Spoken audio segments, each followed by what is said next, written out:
Welcome back to another episode of the Mind Sensei podcast. I'm your host, Peter Taz, and today we've got a very special guest joining us today, world-renowned Kenpo Karate practitioner, 10th degree, Senior Master of the Art, Mr. Lee Wedlake, and he's here to talk about his latest book, Lessons with Ed Parker. And Mr. Wedlake studied with Senior Grand Master Parker all the way through to 1990. Under his tutelage, he became one of the most senior instructors in the Parker Kenpo system. His journey from beginning a practitioner to an offshoot style to becoming a first-generation student of the father of American karate is nothing short of fascinating. But today we're here to talk about his new release of Lessons with Ed Parker, which offers a unique perspective on not only what Ed Parker taught, but also Ed Parker as a person.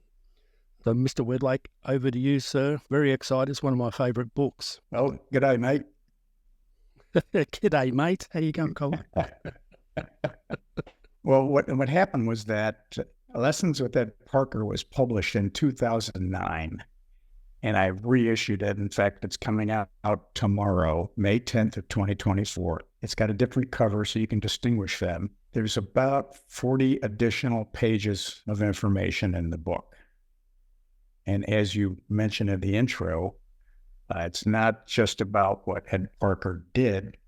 There's lots of information out there about what he did as far as the system, the accumulative journal, his books, and so on. But not a lot of information about what he was like as a person. Looking at the histories from other martial arts, I thought, you don't get much about who Professor Kano was, or Dichin Funakoshi, as far as what they were like as people.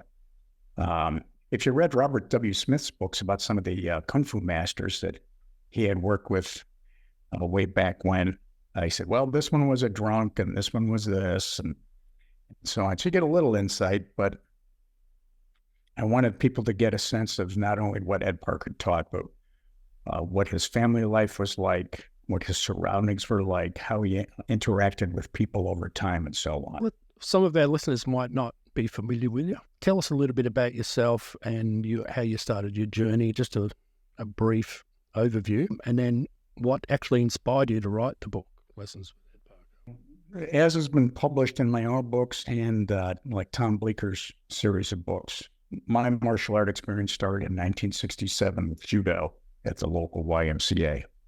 And then I went over to a formal judo school, studied there for some time, moved out of the area, went to college, met some Kenpo guys in around 1971, 72, and not being familiar with the striking art, I said, well, this is pretty cool stuff. So they invited me down to their studio, which was a Tracy school. I studied Kenpo there, and then moved along until I got with a black belt named Michael Sanders, who had studied at Mills Crenshaw School. Mills Crenshaw was one of Ed Parker's senior guys back then in Utah. So Mike taught me. Mike was killed in a motorcycle accident, and I was instructorless for some time. And I had met Ed Parker at the International Karate Championships in 1977 in Long Beach, California. I was on a national competition circuit, so we crossed paths many times until I was fortunate enough that he said, I'd like to talk to you.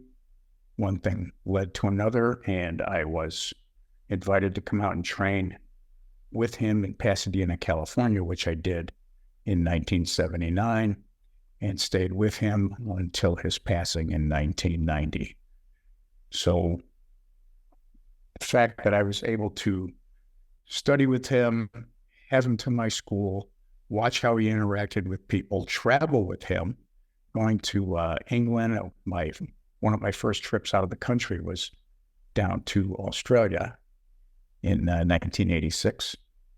And so just being around him a lot, I said, not only do we need to preserve the information that he teaches, but the things that he did along the way, his interests, his hobbies, the fact that he was a ukulele player and he had 5 custom ukes and he was good with them. He used to love to play Beatles songs. He was a wood carver, and having served in the United States Coast Guard, he actually had a carving of the ship that he served on, a large carving, which I thought was a pretty cool thing too. So it's stuff like that I think people like to know about the Grandmaster of our system. What was the precipice for getting the book started? Like, what got you started on the book? What was the fire that got you going? It was that, as I said, there's a lot of information out there about the system, but not about him. So I really wanted people to get to know him like I knew him. And the best way for me to do that was to write it down. I've read the first book you released, Lessons with Ed Parker, and I have to say, just even reading that, you get a pretty good idea. You know, if you really immerse yourself, it feels like you're there with you, which is great, you know. So thanks. It is one of my favorites, I keep saying that. I get that reaction a lot, that people say they enjoyed it. There's some laugh out loud parts in there, and that they said, well, it's your best book. It's not all technical like a lot of the other stuff that I've written. I suppose that's what sets it apart. It's not all technical, and there's stories in there, and there's personal information, I suppose, on who he was as well, which helps us personalize him instead of holding him up on a pedestal, saying we'll never be worthy, right? Well, he told so many great stories when he taught. Wanted people to be able to read those too. And people have told me over time, they said, it's like sitting there and listening to the two of you talk. They hear voices in their head, Pete. As long as the voice doesn't answer. Okay, can you share a experience out of your book, maybe a memorable one for our listeners? In the book, I write about when I was doing a demo down there in Australia, in Sydney. We had a large team that had come over from the United States. It was our second visit. Mr. Parker had asked me to get up and run a form, and I was running Form 5. And as I ran it, I could hear him behind me cheering me on. Go, Lee, go, go. And that meant a lot to me. To have your teacher there on your sidelines, just rooting for you. I know rooting's not the word to use in Australia, but... and probably some other countries as well. But he's cheering for you. And that meant a lot. Really, really did. I didn't get that with my first Kenpo instructor. I got it from Sanders. I got it from Mr. Parker. I got it from Trejo. It's just something I try to do for my guys too. Your original foray into books was the Kenpo Forms books, and I understand that you've done some fictional books. I know I've got one. You gave me one as a present, and I started reading. I've got to finish it. I've got so many things on. We've got to get back to it. So we had Whisper from the Alamo, Runaway Blues, and Life on Maui. I just thought, as you talk about Mr. Parker and a different side of Mr. Parker, we would find out about a different side of yourself. Like, you've written some fictional books. Tell us a little bit about the 3 books that you have and the story behind those. There's a Gary Ellis black belt in England named Phil Buck. Phil is my co-author on those 3 books. I met Phil when I went over to teach in England for Gary. And Phil's a well-versed martial artist. You know who he is. Phil is an award-winning writer of horror stories over there, and he's got an award named after him. And so, when I was teaching in Germany, Phil came over, and we got to talking off on the side. He says, you really should write some fiction. I said, I don't know. He says, I'm sure you have a fiction book in you. I said, well, I've thought about it, but And he encouraged me. And then he said the magic words. He says, well, how about if we do it together? I said, okay. And we started to write. And it turned into being a series of 3, which when Amazon got hold of it, they said, you guys have got this series. What do you call it? And we didn't have a name. So Amazon calls it Oddball America. And I like that because we wrote it as a sort of, I call it absurdist fiction. And I like to mix factual history in there with just some outlandish things, like a guy getting his leg replaced with a weed whacker or something like that, or a roller skate. It's kind of like Carl Hyacint's work. I don't know if you've ever read Carl Hyacint, but he does the same sort of thing. He was kind of a model that I liked as well. So Phil and I wrote these things, and it is a mix of factual history. It is a kind of a crazy storyline. And the thing about it is that I wanted people to be entertained. And as far as getting some insight into myself, people read the books and there's a character in there named Doc. And they say, well, you're Doc. Well, yes, because as a writer, you write what you know. And I know myself, and I tried to translate that over to this character. That's the thing about Doc, is that, people could say, well, that's you. Well, okay, if that's what you want. Is it weird that when I was reading Whisper, it was your voice actually when I was reading Doc stuff, right? What is in your head there? No.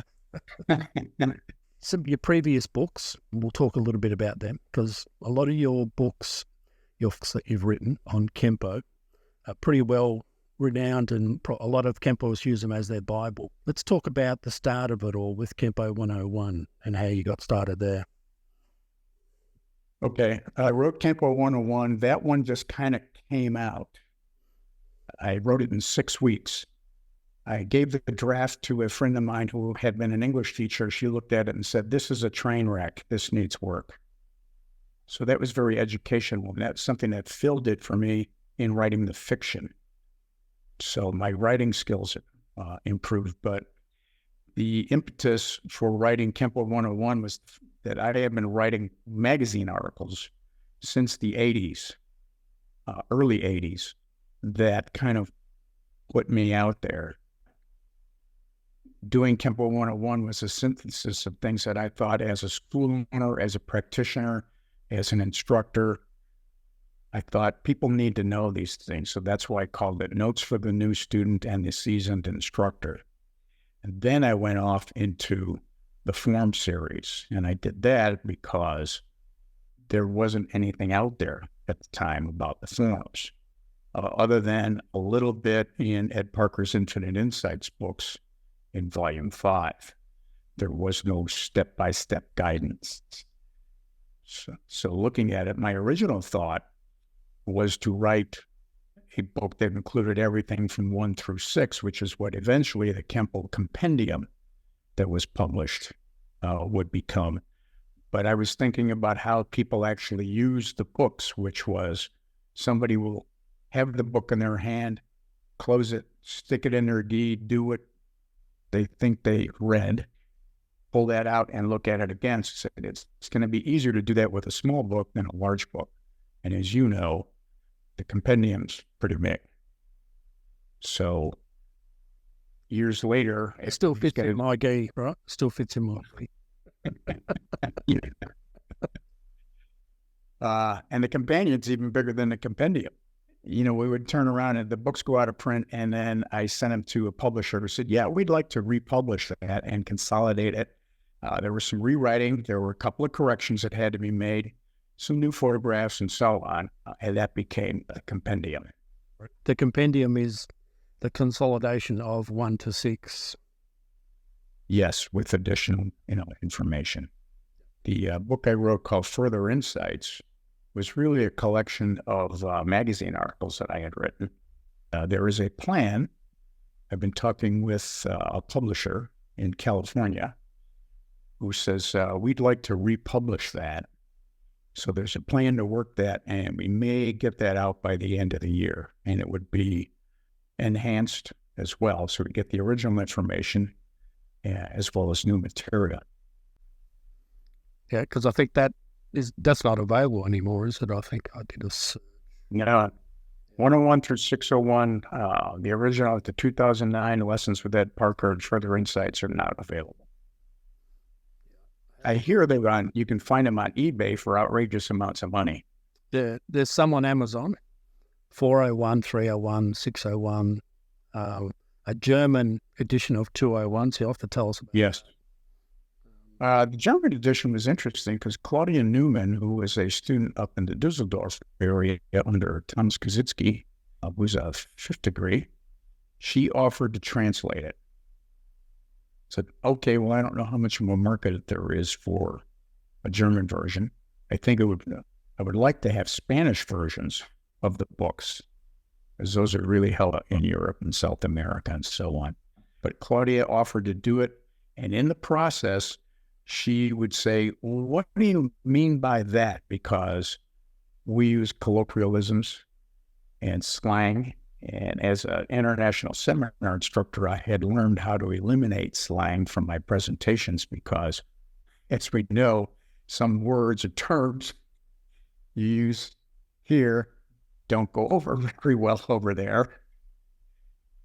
There's numerous instances of that. So she said, what about this? And it would cause me to be more clear, define things better so that they could be understood by people that English is their second language. So it was pretty instructive, and it helped me when I did the rewrite into the compendium. How long did it take for you to do 101 through to 60? Like you said, 101 was 6 weeks. How long did it take for the others to come out?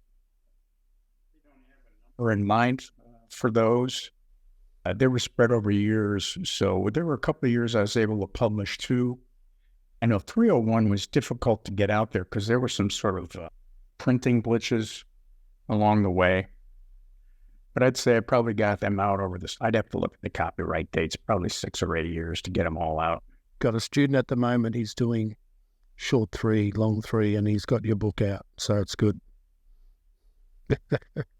He pulled it out and showed me the other day. The interesting thing is that writing about motion is difficult. And I've told people that it's incredibly hard to get the point across when you're writing about something that people can't see.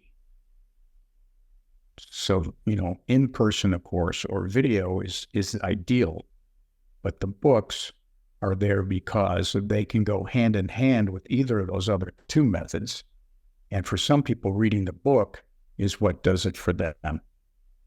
So I thought having the written material versus the forms done in the air with a person, because doing forms is like speaking. Once it's out, it's gone. So you have to have a way to lock it down. And today we have the technology to do that. We have audio recordings, we have video recordings. Okay, we can write it down and so on. One of the things that I mentioned in one of my books is like, how do we know what Abraham Lincoln said in the Gettysburg Address way back when? It's because somebody was writing it down. Didn't have cameras, no iPhones, or any of that, but they were smart enough to preserve that sort of thing. And that is what I try to do by writing the books, is at least have this, because I'm looking at it. There's going to be other generations. And maybe in 100 years, somebody will be using these books to refer to. Yeah, I think so.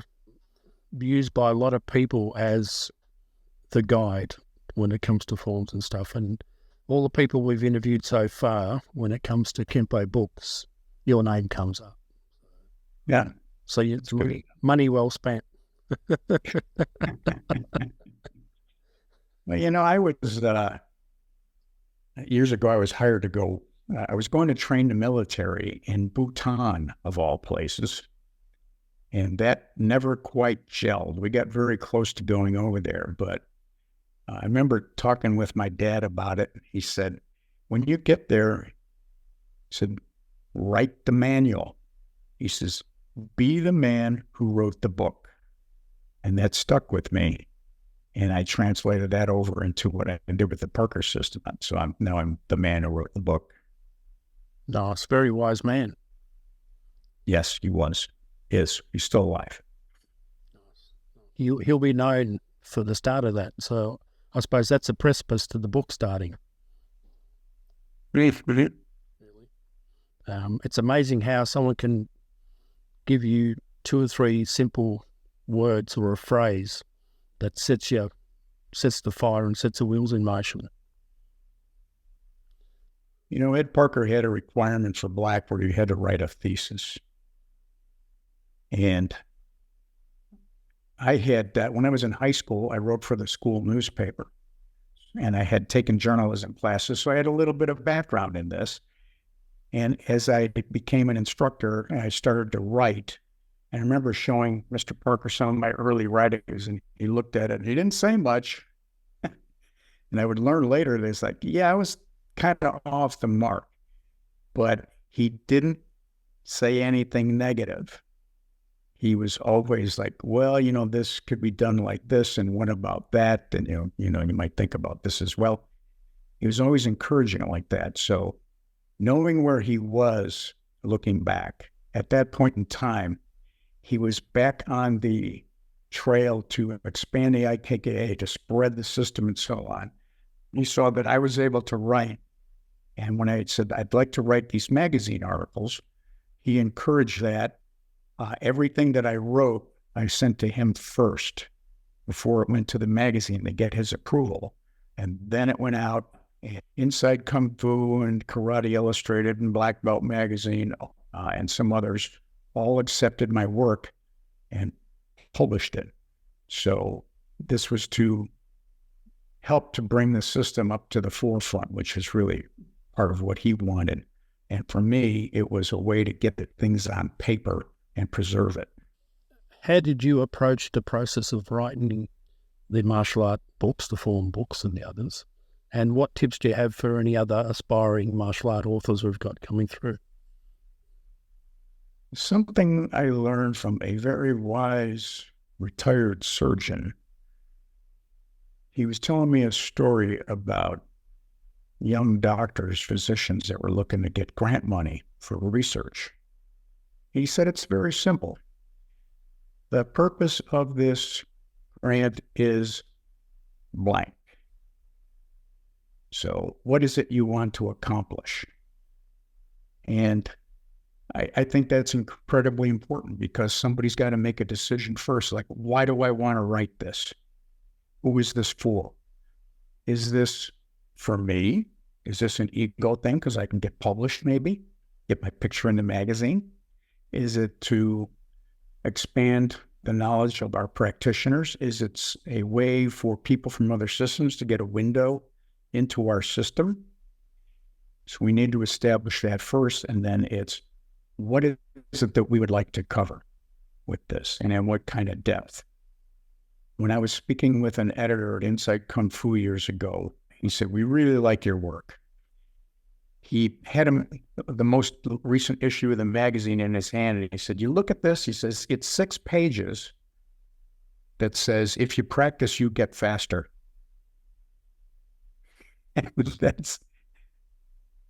He said, that's really all he said in this article. If you practice, you get faster. So I kept that in mind. It's like, I don't want that. I want somebody to get nuggets out of this. And they go, yeah. Oh, didn't know that. Oh, I got to think about that. Because being a teacher, it's like, I want to get people to be thinking critically about what they're doing. After all, this is potentially a life-saving skill. So we need good information out there, not bad information. I'd like to promote that sort of thing. That's really what motivated me. In your opinion, what are some of the common misconceptions about Kenpo? How do you help address this in the book? I do address those issues in the book. One of them being that we're a slap art. And I remember Mr. Parker he was teaching in Chicago at my school, and there was a man that had written a letter to one of the magazines saying, oh, you guys are slap artists. Well, he actually came out to watch the seminar. And at the end, he walked up to Mr. Parker and said, I have to apologize. He says, now I understand what you're up to with that. People look at it, they're not educated as to what our principles are, and they don't know that we can use it for this, and this. She says, oh, you guys just beat yourselves up. So that's one misconception. Another is we were way too fast. This is true to an extent because I think even Kenpo people don't seem to get the connection between upper and lower, and their upper lower body timing is off. And when you get that, you got to slow down because your lower sets the time for your upper. So it's things like that. And the third thing that comes to mind is people say, well, you've got too many techniques. I would direct you to look at some Korean schools that have 2,600 techniques in their curriculum. BJJ has got a tremendous amount of techniques that they have in their curriculum. Kenpo's got 154 standards in the way he set the system up. And people say, well, then you can't make a choice as to what you need to do. A guy throws a punch, go, oh, which one? This is where Parker's master key concept is so important. So there's only certain, a small number of ways that you can respond to something, and you find that position and you work from there. So you don't have to go, should I do this one? Should I do this one? Should I do this one? So something called Hick's Law comes into play where they go, well, there's too many options. You can't make a decision. Therefore, you don't do anything. And it's simply not the case, in my opinion. So those are the things that I think that people look at with Kenpo. What do you think sets your books apart from the other martial arts literature that's out there? Story.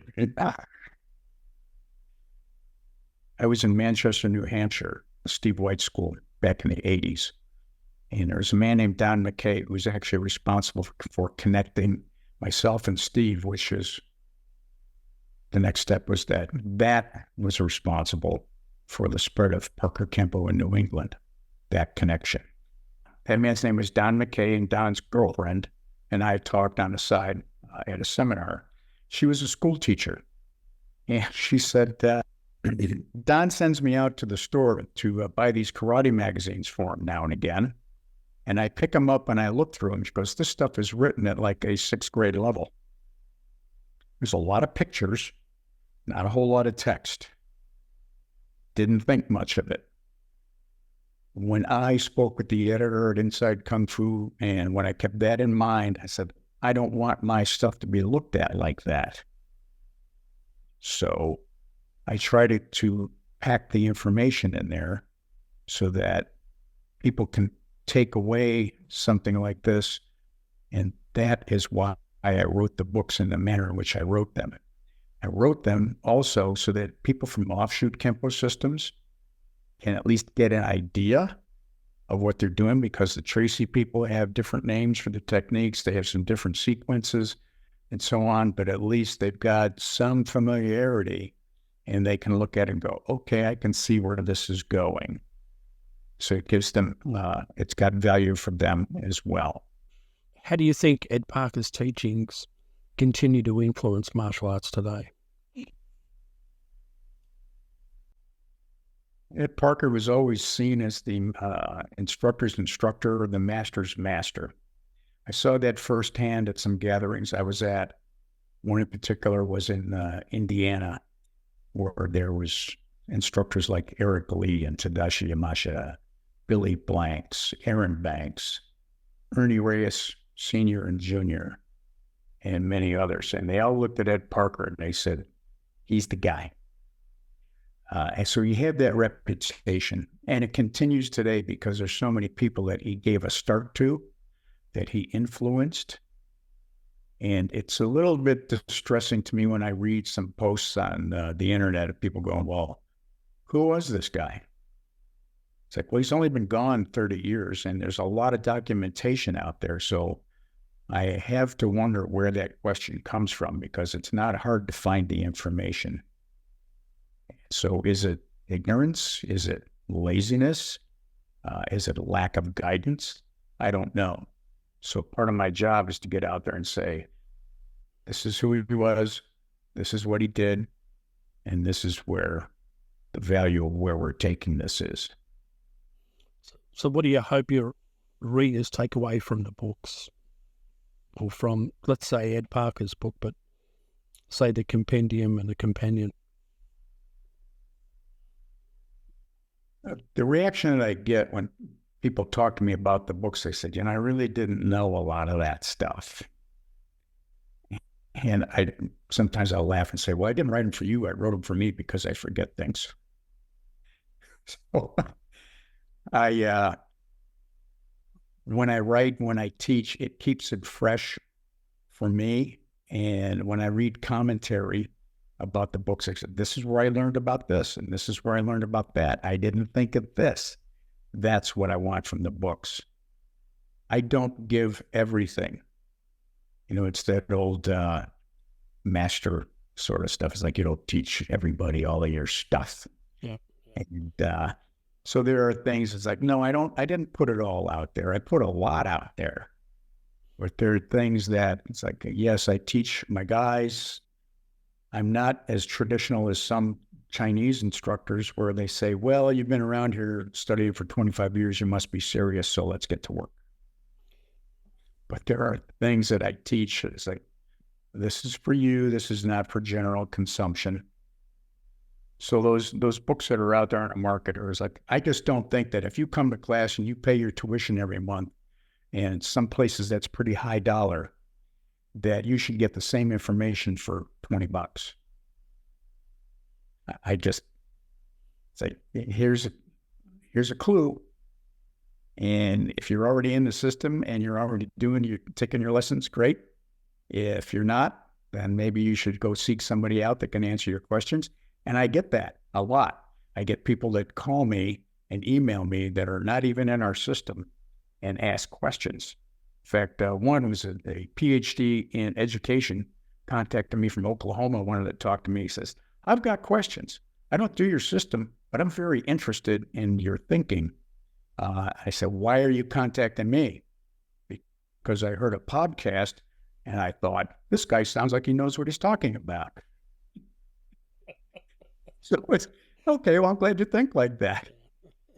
I've got several PhDs that talk to me on a regular basis.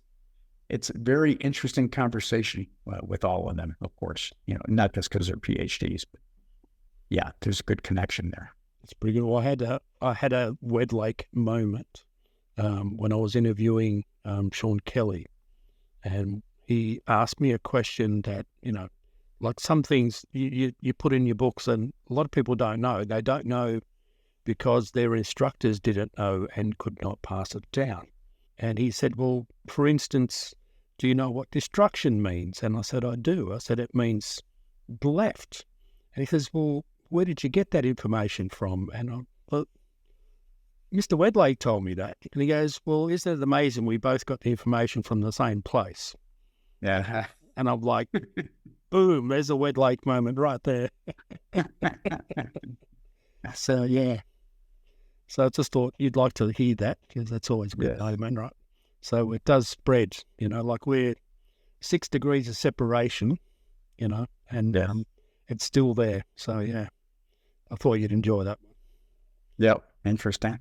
What was the most challenging part of writing Lessons with Ed Parker? I don't think it was really challenging because it just seemed to flow.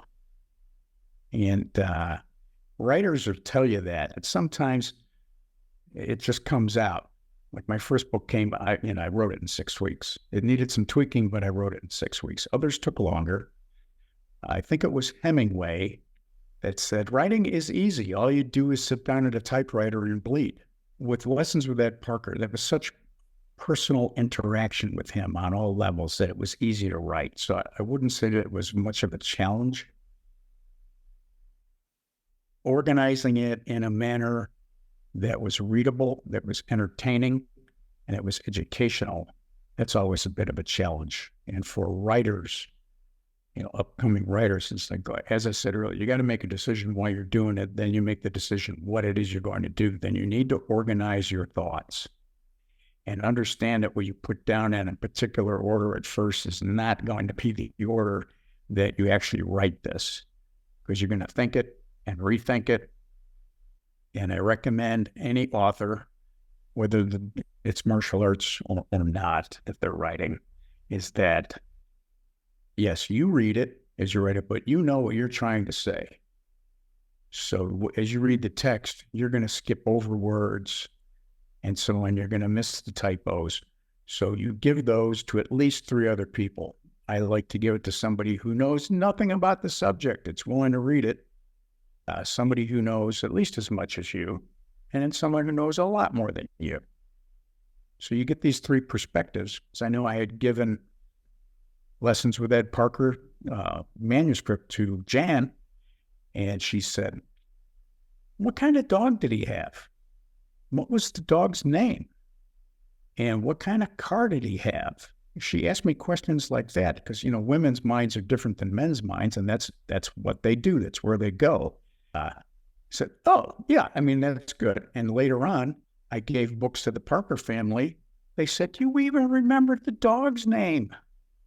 Stuff like that means things to people. And the guys are like, he drove an El Camino or a VW Rabbit. You just don't see that big guy getting out of this little VW. But that gives you a picture of what he was like. We don't know if Connell rode a horse or had a bicycle. We just don't know. So I think some of those things are kind of interesting. So people need to get their thoughts together, give them to these people, and they will pick up on mistakes, typos, what about this? And it just makes the work, it gives it some more texture, if you know what I mean. How has your understanding of martial arts evolved over the years, particularly in light of your experiences with Mr. Parker?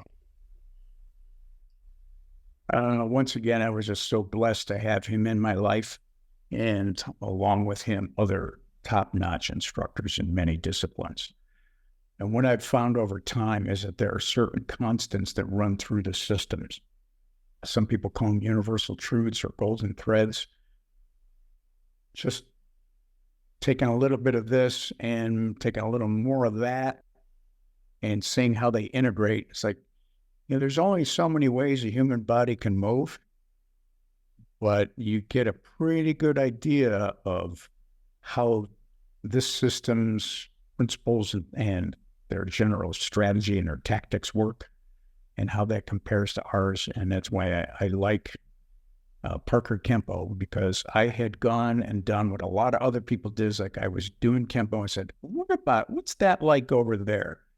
And they go chasing this and chasing that, thinking, I'm going to change systems and so on. But I kept coming back to the Parker system, said, we've got that, and we've got that, and we've got that.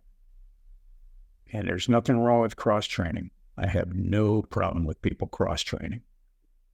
But those things that I found, it's like he gave me such a great education that it's helped me to understand a lot of these other things that I see and the things that I do. The one gentleman who puts that really well is Joe Rebello. He says, when you go and train in other systems and you recognize what we do in our system, it's called confirmation of the facts. It's interesting. That resonated. So he went off and he would go to other styles and he'd just come, okay, well, we do that here, we do that there. And it's very interesting. The 3 fictional books, just jump back to that for a sec. How did you come up with the names? Whisper from the Alamo, Runaway Blues, and Life on Maui? Whisper from the Alamo was my title because at the time, as you know, I was working at the Alamo. And I had gone through different jobs down there. I was a tour guide for a while, and then I went over to the security department because that's what my background was. And that's what I retired from. So I wrote Whisper with that bent toward the history and what I had seen as a tour guide and just observing people. So the Whisper was just something that we talked about it, whispers, but it was all based around that Texas history thing, and the Alamo was pivotal. It's central to that. Runaway Blues and Life on Maui were Phil's titles. The whole process of writing the books and developing the characters and getting a story arc and trying to tie things together, all very, very interesting. Runaway Blues was based on the character that is called, his name is Anthony. He's a Brit. And basically he runs away from things. He doesn't want to face life. And so that became Runaway Blues. And there's part of it is set in Louisiana. So it kind of ties in with the New Orleans blues thing. And then Life on Maui, Phil had said, we got to get out of the Texas, Florida, Louisiana area. We need to go someplace else. So we put it in Hawaii. Maui worked out just fine. Yeah, nice. It almost sounds like a joke, right? A Brit, an Australian American walk into a bar. Well, it's funny because we have all three of those characters. We have characters that are based on, I base people on people that you know.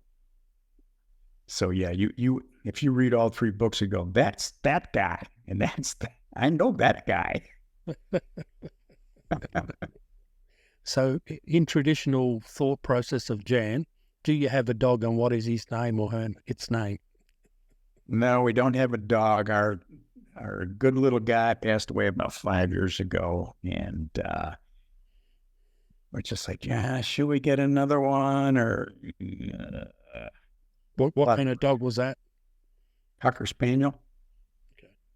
She's had Cockers growing up. I like bigger dogs. I like the German Shepherds and so on. But Golden Retriever, I'd like to have a Golden, but man, fur. Ugh. Try having Frenchies. Yeah. They're literally lap dogs, but they weigh about 30 pounds. Yeah.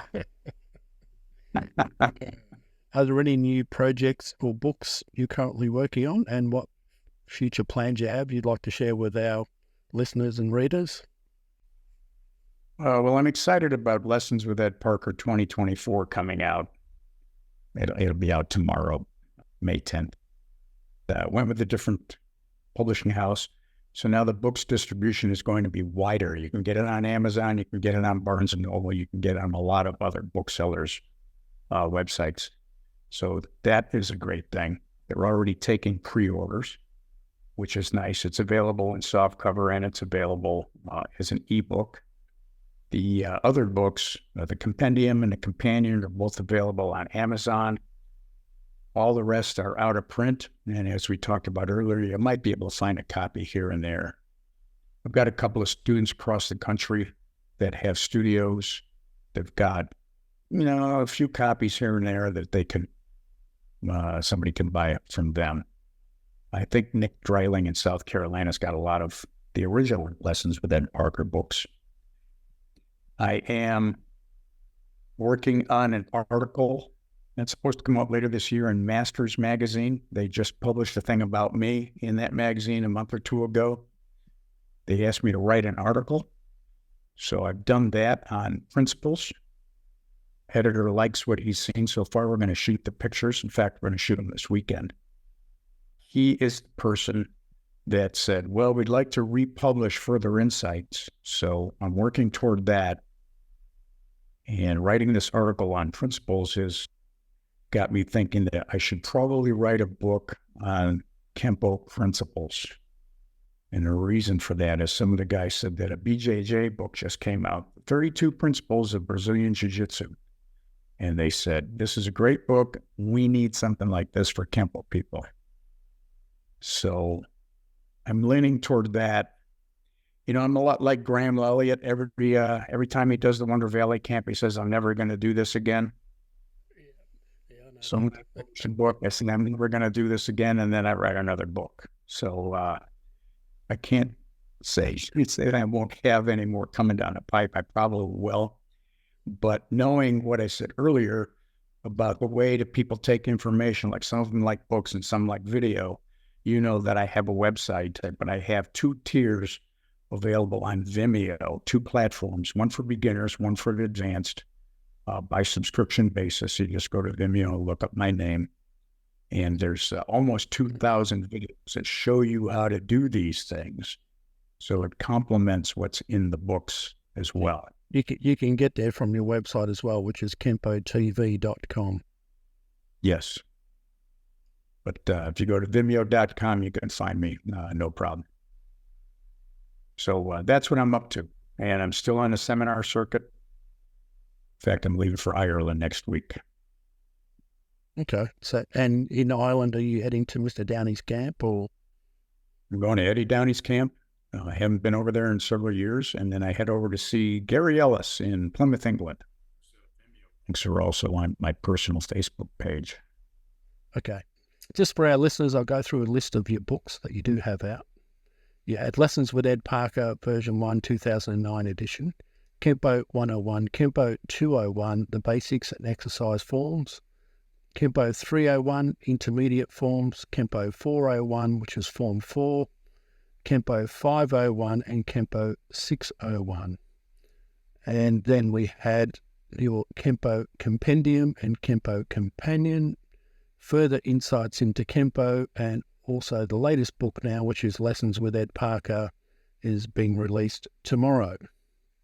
And your fictional books, Whisper from the Alamo, Runaway Blues, and Life on Maui.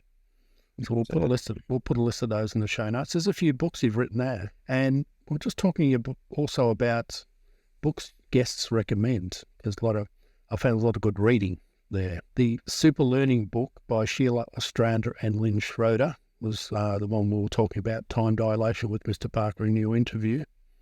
Mm-hmm. Extreme Fear, Science of Your Mind in Danger by Jeff Weiss. That's a good one. Living the Martial Arts Way by Forrest E. Morgan. On Killing by Dave Grossman. The Psychological Cost of Learning to Kill in War and Society. Martial Psychology, A Little Black Book of Violence. What Every Young Man Needs to Know About Fighting by Lawrence A. Kane and Chris Wilder. And I think that was about it. That's all the books that you recommended there. Well, there's on Combat by Grossman as well. Yeah. And there's a very good book on the physics of karate called Parting the Clouds by Grenville Harrop. Okay. That's a good one. So that's on physics, is it? It's here. It's the, the physics is like how much force you generate when you do this punch or that kick. So that's pretty interesting.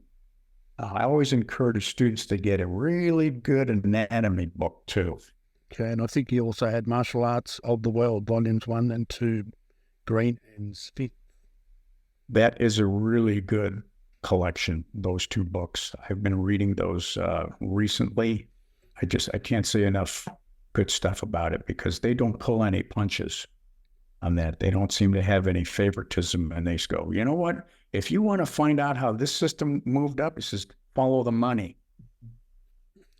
But, oh, okay. Well, it's like most, I think, isn't it? Follow the money. Yeah. I have many, many books, and I've got them broken into sections. I've got combat psychology over here. I've got the Chinese arts over here and Filipino arts here. Got a lot of Kenpo books. And then there's the psychology part, and so on. So and just can't just get it all from karate books. And I don't like to collect them just to have them. Because I will pull these guys out while I'm teaching and go, there's this in here that's important. And for those interested in reaching out to you, you're still available for seminars and teaching? I am. I do regular online private lessons with school owners, instructors. I do that, and I also do seminars. I'm slowing down a little bit because I'm getting older, but that's a good reason to get a hold of myself and people like John Spolvita, Paul Dye, Graham Elliott, Gary Ellis, and so on, because they were first-generation black belts.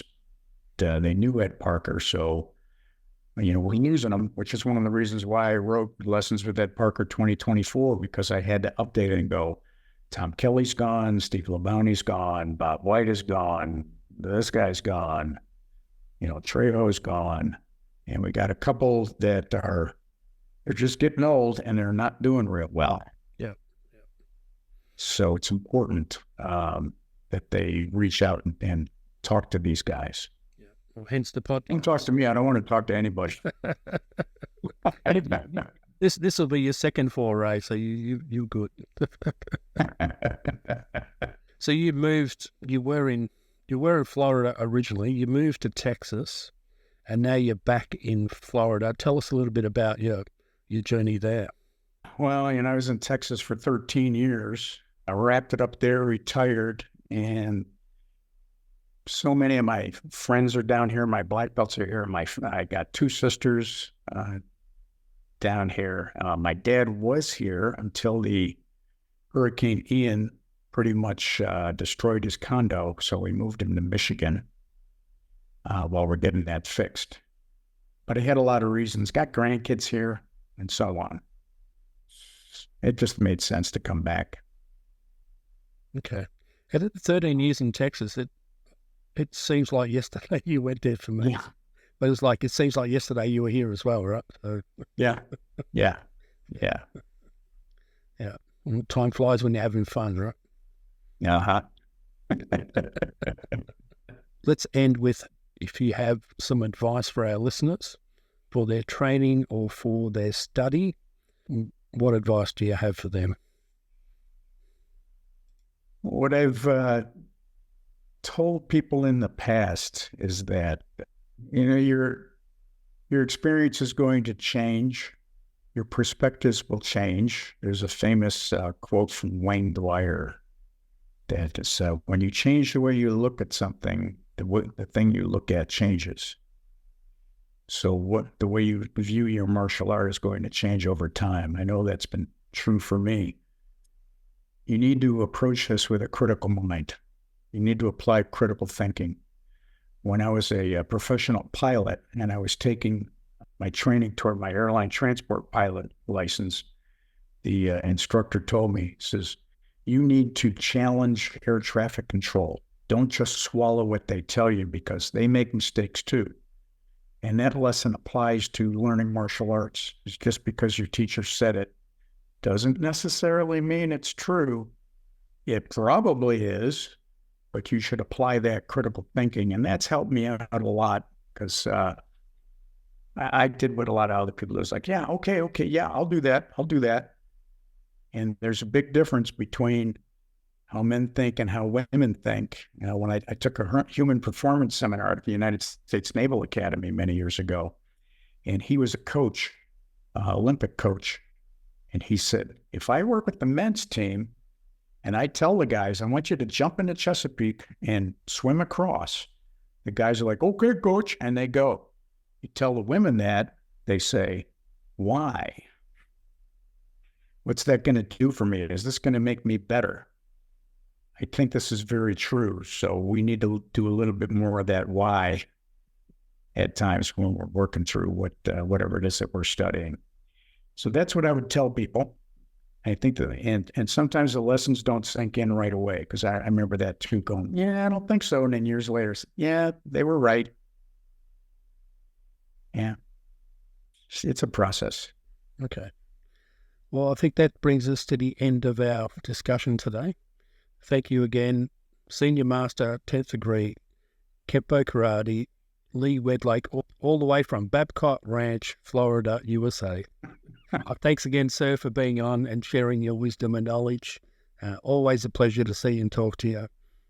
Yeah. Much success in your book launch. Well, I appreciate that. I appreciate everything you do to promote the arts, and it's always a pleasure to talk with you. Thanks very much.